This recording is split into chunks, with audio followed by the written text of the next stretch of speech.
Hello viewers, my name is Sagar Sasdeva. First of all, I would like to welcome you to our YouTube channel.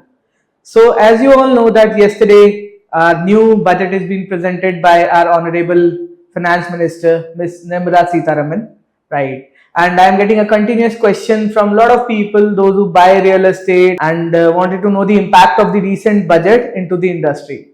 For that, we have an industry expert, Mr. Ashish Kaushik, founder and CEO of Regrob.com with us today to emphasize on this topic of the impact of the recent budget on the real estate industry.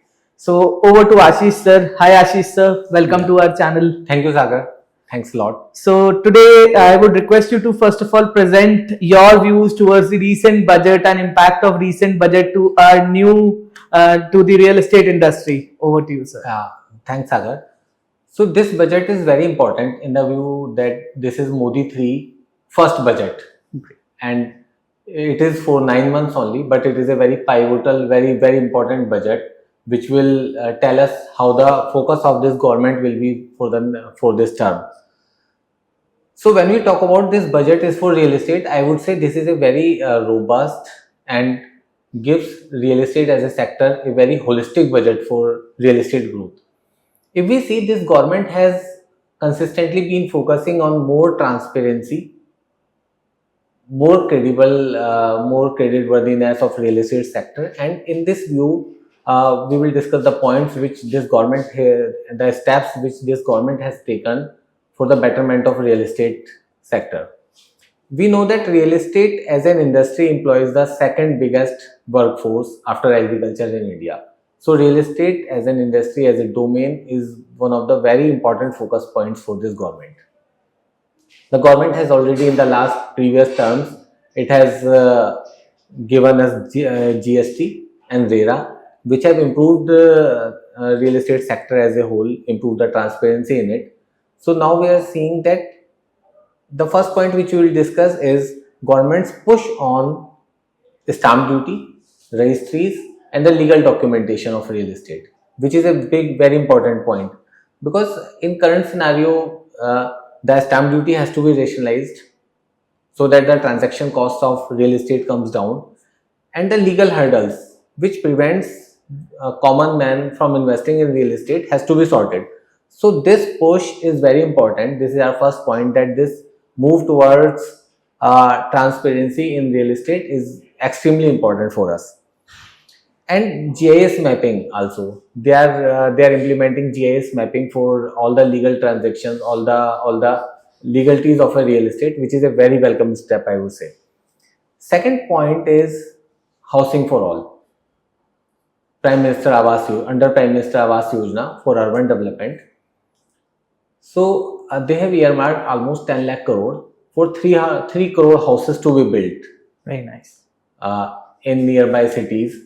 So which is very important, so that our labor class, our middle class will get a lot of housing. So the infrastructure will boost, and consequently the need for quality real estate, the need for quality commercial real estate will grow, because after coming of these 3 crore homes, a lot of consumption will be done by these people, and a lot of workforce will be available for new generation companies or all the industries. The third point which we can discuss is the budget emphasizes infra development, because this government is extremely focused on infra development. So they have come up with a consistent push for infra development and temple corridors. So these are very important points which will pave way for a lot of demand for real estate in religious cities, in tourism destinations, and infrastructure development. It will ease how the people uses real estate. They will go from here and there. They will reach more places. So the demand for real estate is going to be robust because of all these steps. The fourth point is, as they have increased the deduction limits, tax slabs for working class, it will give lot of disposable income in the hands of people. Yes. And with the consistently lower rates of home loans, I think there will be a lot of demand from this disposable income that will come into real estate. So that augurs very well for real estate. All these points will give real estate India a lot of demand.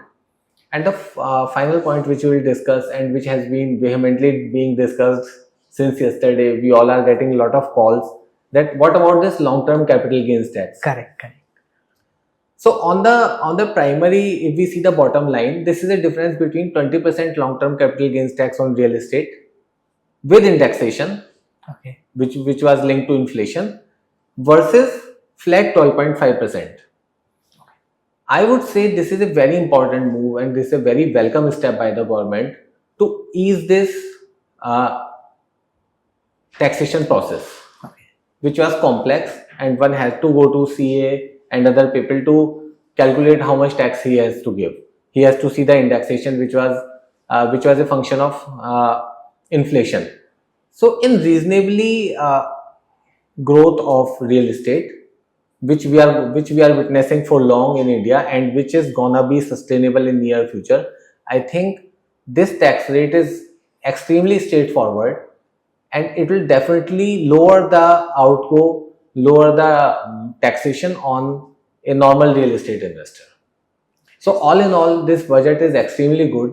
This budget has tried to put real estate in the same pedestal as bank FDs, as stocks, as mutual funds, because earlier we were seeing this inflation indexation only for real estate, but inflation indexation has to be for all the asset class. Even if you are holding in FDs, your money is already being inflation adjusted, whether you are utilizing inflation indexation or not. So this move has put real estate in the same basket as other asset class, which is a very welcome move. Now the people who were investing in stocks and mutual fund will also consider real estate as a very valid, credible investment option. So I would thank Modi 3 government and Mrs. Nirmala Sitharaman ji for this very nice, very holistic budget for real estate. So first of all, I would like to thank you, Ashish sir, to give your views on the current budget, which was a demand of time, right? We are getting the calls, as you said. So I have one very genuine question from you, as you are saying that it would be a good budget for the real estate industry. So according to you, like which all are the cities being, seeing a great growth in the coming 5 years into this industry, as per you, sir? In the Prime Minister Awas Yojana, we are targeting 100 cities. So these 100 cities are definitely gonna be extremely important for real estate. Plus all the places which are seeing religious tourism going on, with the temple corridors coming up, and with the infrastructure development. So earlier, if you wanted to go from let's say Mumbai to Goa, you would take around 16-17 hours. With the current development, you just take 8 to 10 hours. So the type of tourism, the tourism is growing at a exponential pace. So this infrastructure development will give impetus to real estate all over India, whether it is in hinterland, whether it is in beach, whether it's a mountain place. So I would say this is a very nice budget. Thank you. So I believe to our viewers, all your question is been rightly answered by us. If you have any doubts or query, you can get back to us. You can leave your comment in the comment box. We'll definitely try to answer you all your questions.